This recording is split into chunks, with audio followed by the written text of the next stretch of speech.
waan taateef. Nuuti warummaa Oromooti. Akkasii miti. Nuuti shanee miti. Nuuti haqa kennaaf qabsoon. Haqa kennaaf biyyee nyaannee ala bullee jiruu ilma namaatii gadi jiraata. Isinirraa waan tokko hin qabu. Dhageettu isinirraa waan tokko hin qabnu hajaa hin qabu. Lafeetti cabsinee dhiigatti baqsinee jaallan meeqa kan itti dhabne bilisummaa sabaati. Akka nama tokkootiyyoo jiraanne jenne kintaalalee buunyee hin jiraanne hunda qabne. Ifaayyuu garuu saba kanaaf jennee itti nuutala kana jedhu. Irra deddeebiin yeroo hedduu isin taimaa turre. Carraa akkanaa bal'aa arganne magaala seennee isin kennee hin beeku. Amma gootichi waraana bilisummaa Oromoo sadarkaa addaarra jira. Sadarkaa guddaarra jira. Sadarkaa diina akka durii diruma dhaabatee lamaa sadiitti dhukaasee biraa deemuu miti.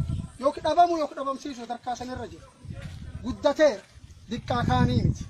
Nama shan qawwee sadi rasaasa sadi qabdi jedhan sanii miti jechuudha. Sadarkaa guddaarra jira. Uummata keenya dhage'a.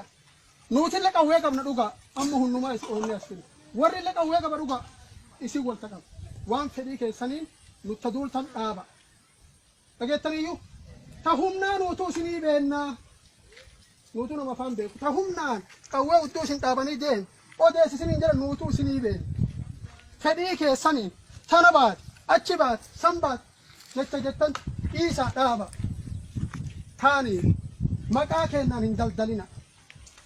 Haaloo dhuunfaa keessan gara keenyaan fidina. Meesa nadheen maanirraa waldha. Dhufee makalaakaa akkas godha mootummaa akkas godha jettanii dhufanii sanbasaasina. Achirralletti immoo mootummaallee hin daldalina. Haaloo dhuunfaatti jettee nama keessa dabarsite mootummaa. Kaan ergaa gabaabduu milishaaf dabarsuu fedha. Milishaan nama keenya, foon keenya, dhiiga keenya immoo ulee diinaa. Isin tama ulee diinaati. Isinii amma teettan kana namni ajjeesee dabarsee mana manaan isin kanu milishaa. Waa machan goonaaf ammallee. Nu waan tokko isinirraa hin qabnu koottaa jennaan. Waan tokko milishaarraa hin qabnu. Osoo arginellee rasaas tokko ittiin baanyu amma.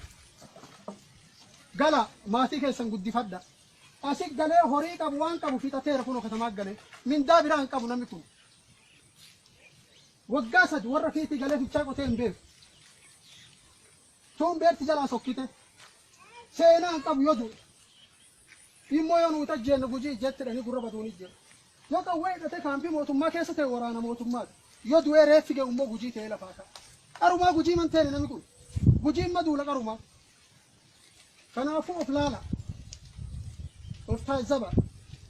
Nuutiin dhuunfannaa har'a dhuunfan kama itti fufu taatee jechuu haga dhumaati. Dhuunfataa deemu.